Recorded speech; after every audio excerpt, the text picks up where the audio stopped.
और फिर रमज़ान ट्रांसमिशन में आ जाते हैं, बैठ जाते हैं लोगों को दीन सिखाने के लिए। आपको पता है कि लंदन में किए हुए फैशन शो पर जब इनके जिस्म नज़र आ रहा था और बॉडी शो हो रही थी, तो पहले ही दिन यानी कि रमज़ान ट्रांसमिशन के पहले दिन एक कॉल आती है और उनसे पूछा जाता है कि आप इस काबिल हैं कि आप रमज़ान ट्रांसमिशन करें, क्योंकि अभी लंदन में एक फैशन शो में आपका पूरा जिस्म नज़र आ रहा था। तो इन्होंने क्लियर किया था कि भाई वो बॉडी सूट था, बिल्कुल ऐसी स्किन के कलर का था, तो आप लोगों को लगा कि मेरी बॉडी शो हो रही है, तो मैंने ऐसा लिबास नहीं पहना था। सबसे पहले मैं आपको ये बताता चलूँ कि रमज़ान ट्रांसमिशन की पहली कॉल, बाद की कॉल, जितनी भी कॉल्स हैं सारी की सारी पेड हैं। कैसे, मैं आपको बताता हूँ। अभी कुछ दिन पहले जवेरिया साउथ के प्रोग्राम में एक और कॉल आती है जिसमें बंदा ये कहता है कि भाई मेरी एक बीमारी है जो मैं आपको बताना चाहता हूँ, उसकी वजह से मेरी शादी नहीं हो रही। रमज़ान ट्रांसमिशन चल रही है, एक बंदा कॉल करता है कि मुझे उसका हल बता दें। मेरी शादी इसलिए नहीं हो रही कि जब भी कोई रिश्ता देखने आता है मैं खुरकने लग जाता हूँ, खुजाने लग जाता हूँ। तो अब ये हंसने लग जाती हैं, जितनी भी इनके साथ खड़ी हुई थी सब हंस हंस के पागल होती जा रही हैं। भाई अगले ने पूछा है अगर आपने ये काम शुरू ही किया हुआ है तो फिर इसमें हंसने की क्या बात है। एक बंदा कहता है कि मेरा कोई रिश्ता देखने आता है तो मैं खुरकने लग जाता हूँ। भाई इसमें हंसने की क्या बात क्या है, लेकिन उसको हंस हंस कर इतना ज्यादा वायरल किया। अच्छा यही नहीं, यहां पर हंसी आ रही है और फिर क्या किया जाता है, ओल्ड होम ये जो होता है जहाँ पर लोग, ये जो बेशर्म किस्म के लोग होते हैं अपने बूढ़े माँ बाप को वहाँ पर छोड़ आते हैं। कुछ लोग तो कहते हैं कि यार अच्छा है ना कि मियाँ बीवी के साथ ज़िंदगी अच्छी गुजरी होती है और माँ बाप जो हैं वो अपना सुकून से रह रहे होते हैं। मैं लानत भेजता हूँ ऐसे लोगों पर। लेकिन क्या किया जाता है कि ओल्ड होम से वहाँ से औरतों को बुलाया जाता है और उनको इतना दुखी कर करके रुलाया जाता है, रुला रुला कर उनकी वीडियोज़ बनाई जाती हैं, उसको दिखाया जाता है। चले एक लिहाज से मुझे ये बात समझ में आती है कि यार उन लोगों को दिखाना चाहिए जो लोग अपने माँ बाप को वहाँ पर छोड़ आते हैं, ये पॉजिटिव है। लेकिन इस कदर उनको ज़्यादा रुलाया जाता है कि भाई वो वायरल हो जाता है। और बात सिर्फ यहीं पर ख़त्म नहीं होती। आपने लास्ट टाइम देखा था कि फिज़ा अली ने वो एक ख्वाजा सरा है तुलसी को बुला लिया, डॉक्टर को हाथ से पकड़कर आगे लाया, तुसी भी मेरे नाल चलो, तुसी भी चलो, तुलसी आइए। तुलसी के पैरां च पै के रो के तुलसी मुझे माफ कर दो। तुलसी बैठी रही होया कि मैनू दसते दियो, मैं माफ ते तां करा, मैनू पता नहीं लगे तुसी कीता की। कोई भी ओछा हथकंडा इन्होंने नहीं छोड़ा रमजान में हिट होने के लिए, वायरल होने के लिए। और ये अब से नहीं, पिछले साल से चल रहा है। पिछले साल भी इन्होंने एक मौलाना साहब साथ में बिठाए हुए थे और उनको एक कॉल आती है एक लड़की की कि मुझे अपने ऑफिस में मेरा एक कुलीग है जो मुझे बहुत पसंद है, मैं उसके साथ अफेयर भी चलाना चाहती हूँ, तो मुझे कोई तरीका बताएं जिससे मैं वो उसके साथ अफेयर भी चला लूँ और मसला भी कोई ना हो। मैं शादीशुदा हूँ लेकिन मसला ये है कि वो मुझे पसंद है, शोहर से भी मोहब्बत है, वो कुलीग भी पसंद है। आप मुझे ये बताएं कौन सी बेशर्म से बेशर्म कोई लड़की हो जो दुनिया के सारे काम करती हो, वो कॉल पर आकर कैसे बताएगी कि मुझे अपने मियाँ से भी मोहब्बत है, उसके साथ भी रहना है, लेकिन ऑफिस में एक बंदा है जिस पर मैं मरती हूँ वो भी मुझे चाहिए। और मुझे ये बताएं क्या इसका इस्लामिक पॉइंट ऑफ व्यू से कोई हल है?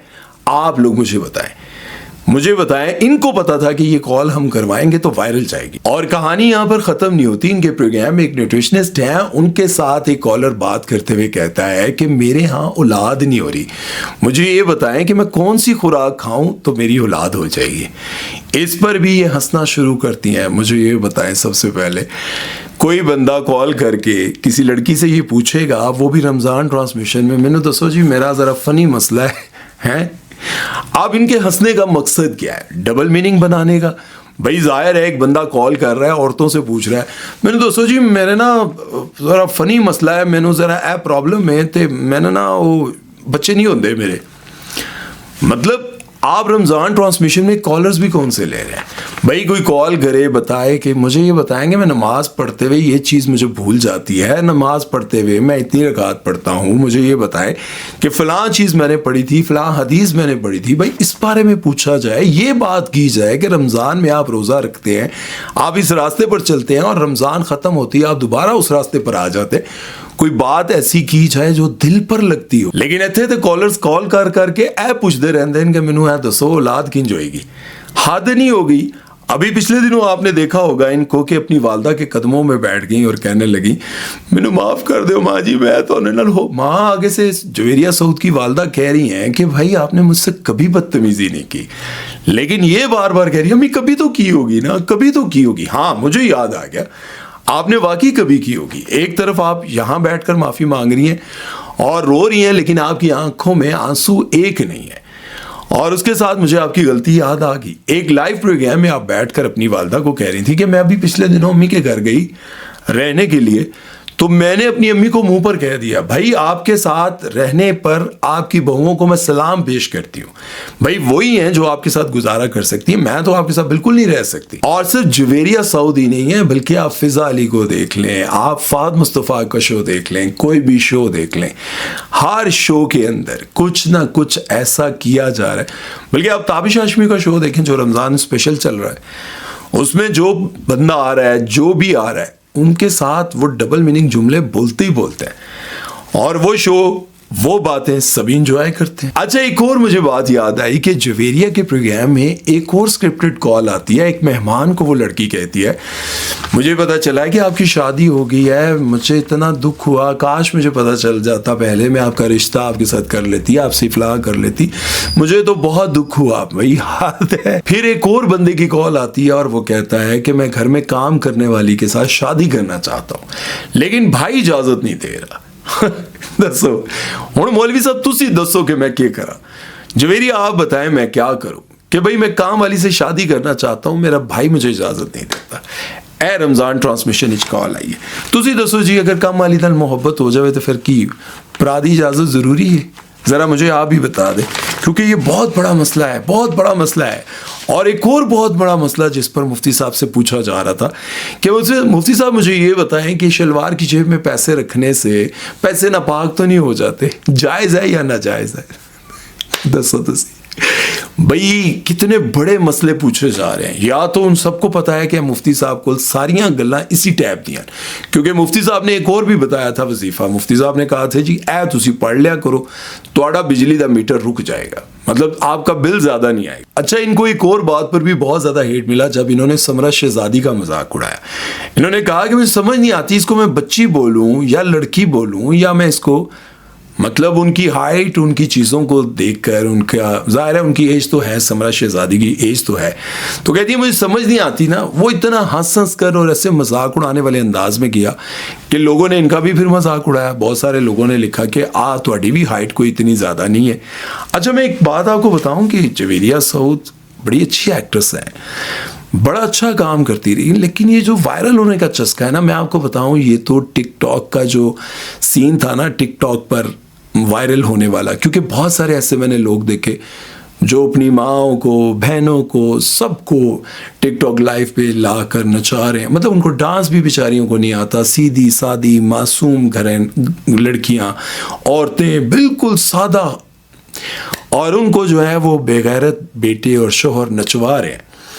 और वो इसलिए कह रहे थे कि हम वायरल हो, हमें पैसा मिले, टिकटॉक लाइव पर हमें गिफ्टिंग हो, इस चक्कर में वो ये सारे काम करें। लेकिन मेन स्ट्रीम मीडिया के लोगों से मैं ये उम्मीद नहीं रखता था, क्योंकि आपको पता है कि अगर कोई यूट्यूबर है तो वो अपने साथ टिकटॉकर लगाना पसंद नहीं करता।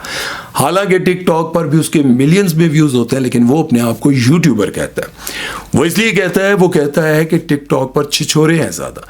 मतलब लोगों का ये कहना है कि टिकटॉक पर आप देखें छिछोरी हरकतें लोग करते हैं। यूट्यूब के कंटेंट को देखा जाए तो वो बहुत मेहनत से बनाया जाता है, लेकिन मेन स्ट्रीम मीडिया के लोग इन दोनों चीज़ों को बहुत बुरा समझते थे और कहते थे कि यार ये लोग हमारे साथ मुकाबला करते हैं। मैंने एक फनकार का पॉडकास्ट करना था, तो उनका मैंने एक इंटरव्यू देखा, तो वो मुझसे बात करते करते कहते हैं कि यार ये टिकटॉकर और जिनको लोग इतना फॉलो कर रहे हैं, इनकी क्या वैल्यू है मेरे आगे। बहुत जल्द वो आपको पॉडकास्ट मिल भी जाएगा। भाई इनकी क्या वैल्यू है, हमारे ऊपर लोगों ने 50-50 करोड़ रुपए लगाए हुए हैं। मैंने इतनी फिल्में की हैं, एक फिल्म का भी अगर आप 5 करोड़ भी लगाएं तो मेरे ऊपर किसी ने 50 करोड़ लगाए हुए हैं, इनके ऊपर कौन लगाता है? तो मैं उनको ये बताता चलूं कि भाई टिकटॉक पर आजकल लोग एक एक दिन में 4-4 करोड़ रुपए कमा लेते हैं, 2-2 करोड़ कमा लेते हैं। कहाँ घूम रहे हैं आप अभी तक? लेकिन वो अपने आप को फिल्म स्टार कहते हैं आज भी। लेकिन अगर यही मेन स्ट्रीम मीडिया के लोग या फिर फिल्म इंडस्ट्री के लोग इस तरह के काम करने लग जाएंगे, स्क्रिप्टेड कॉल करवा कर और इस तरह की हरकतें करके अपने आप को वायरल करने लग जाएंगे, तो फिर उन लोगों में और आप में क्या फ़र्क रह जाएगा। बहरहाल कहने का मकसद यह है कि काश आपका प्रोग्राम ऐसा हो जिसे बैठ कर देख कर कुछ ऐसा मिल जाए, एक जुमला भी मिल जाए ऐसा जो दिल और दिमाग में ठाक करके लगता हो और ज़िंदगी बदल जाए, क्योंकि एक जुमला ही काफ़ी होता है। अब मैं यहाँ पे बैठ के कितना लंबा भाषण दूंगा, इतनी लंबी बातें करूंगा, लेकिन हो सकता है कभी मेरी कोई एक छोटी सी अच्छी बात आपको लग जाए। हो सकता है मैं कभी कहा करता था कि फ़लाँ एक्ट्रेस जो है ना वो बहुत ऐसे कपड़े पहनने लग गई हैं, उनको गालियाँ ना दिया करें, उनके साथ अच्छा सोचा, उनके लिए अच्छा सोचा करें। हो सकता है कि कभी वो सुधर जाए। एक वक्त आया उन्होंने अपनी वो सारी तस्वीरें डिलीट कर दी और अपने चाहने वालों से माफ़ी मांगी और कहा कि नहीं, अब मैं ठीक दोबारा अपने रास्ते पर आ गई और अब मैं अच्छा काम करूँगी। मैं बात अलीज़ा शाह की कर रहा था, तो देख लें कि उन्होंने वो सारे कपड़े, उस तरह की चीज़ें, वो जो भी कुछ करती थी जिस पर लोगों को गुस्सा आता था, वो सब उन्होंने दोबारा छोड़ दिया। तो बहरहाल मैं भी ये दुआ करता हूँ कि अल्लाह करे जवेरिया सऊद बहुत अच्छी हैं वैसे तो, लेकिन अगर दोबारा से उसी तरह से कंटेंट अपना अच्छा कर लें जिसे देख कर लोगों को कुछ हासिल हो। लोग तारीफ़ें करते हैं फरा सादिया की कि उनके प्रोग्राम का एक क्लिप भी वायरल नहीं हुआ आज तक। क्यों? क्योंकि वो इस तरह का प्रोग्राम नहीं करती। राबिया और दानिश तैमूर के प्रोग्राम को बहुत जो है ना सराहा जा रहा है, बहुत तारीफ़ की जा रही है, लेकिन लास्ट टाइम इनके प्रोग्राम की भी बहुत बड़ी कंट्रोवर्सी बनी थी कि फ़िलहाल मैं शादी नहीं करना चाहता, 4 शादियां, लेकिन अल्लाह मुझे इजाज़त देता है। इस बात को बहुत ज़्यादा हाईलाइट किया गया था। बहरहाल आपका इस बारे में क्या कहना है कमेंट सेक्शन में ज़रूर बताइएगा और अपना बहुत सारा ख्याल रखिएगा, दुआओं में याद रखिएगा। सुमैर चौधरी को दीजिए इजाज़त। अल्लाह हाफिज़।